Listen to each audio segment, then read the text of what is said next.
Hello friends, welcome to ஏகமீஸ் கிச்சன். இன்றைக்கி நம்ம என்ன செய்ய போகிறோன்னா கேரளா ஸ்பெஷல் இஞ்சி புளி சட்னி. அதுக்கு என்னென்ன தேவையான பொருள்னு நான் சொல்கிறேன். இஞ்சி இந்த மாதிரி தோலெல்லாம் நீக்கிட்டு நல்லா கழுவிட்டு மிக்சியில் போட்டு ரொம்ப நைஸாக அரைக்காதீங்க, ஓரளவுக்கு குறைன்னு அரைச்சி வச்சுக்கோங்க. அது ஒரு 50 கிராம். ஒரு 25 கிராம் புளி இந்த மாதிரி நல்லா நான் ஊற வச்சுட்டு நான் மிக்சியில் கொட்டையெல்லாம் எடுத்துகிட்டு நல்லா அரைச்சி வச்சுருக்கேன். இல்லை உங்களுக்கு கெட்டியாக கரைக்க வரும்னா கரைச்சி எடுத்துக்கோங்க.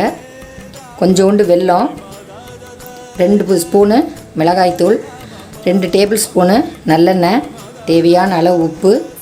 இது தாளிக்கிறதுக்கு கடுகு 1 ஸ்பூன் போட்டுக்கலாம், கருவேப்பிலை தேவையான அளவு. எப்படி பண்ணலான்னு பார்க்கலாம். ஸ்டவ் ஆன் பண்ணிவிட்டு இந்த மாதிரி ஒரு ஹைட்டான பாத்திரத்தை வச்சுக்கோங்க, எண்ணெய் தெறிக்கும். அதனால் நம்ம இப்போ எண்ணெய் ஊற்றிக்கலாம். உங்களுக்கு பிடிக்கும்னா தேங்காய் எண்ணெய் கூட நீங்கள் ஊற்றிக்கலாம். நான் நல்லெண்ணெய் ஊற்றிருக்கேன். எண்ணெய் காஞ்சிடுச்சு, கடுகு போட்டுக்கலாம். கடுகு நல்லா பொரிஞ்சிருச்சு. இப்போ கருவேப்பிலை போட்டுக்கலாம். இஞ்சியும் போட்டுருங்க.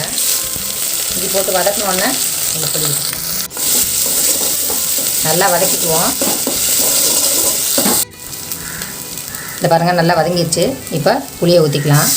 மிளகாய்த்தூள், தனி மிளகாய்த்தூள் நான் தேவையான அளவு போட்டுக்கிறேன். உங்களுக்கும் நீங்கள் தேவையான அளவு போட்டுக்கோங்க. நல்லா கொதித்து எண்ணெய் மேலே மிதந்து வந்தோன்னே நம்ம வெல்லம் போட்டுக்கலாம். தேவையான அளவு உப்பு. இப்போ நல்லா கொதிக்கட்டும்.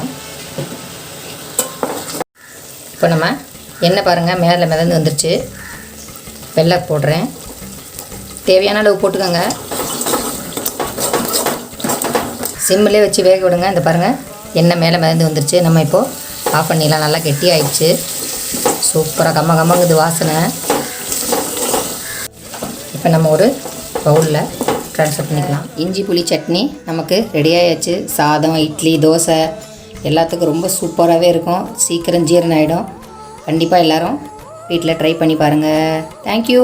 இந்த வீடியோ உங்களுக்கு பிடிச்சிருந்தா லைக் பண்ணுங்கள், ஷேர் பண்ணுங்கள், சப்ஸ்கிரைப் பண்ணுங்கள்.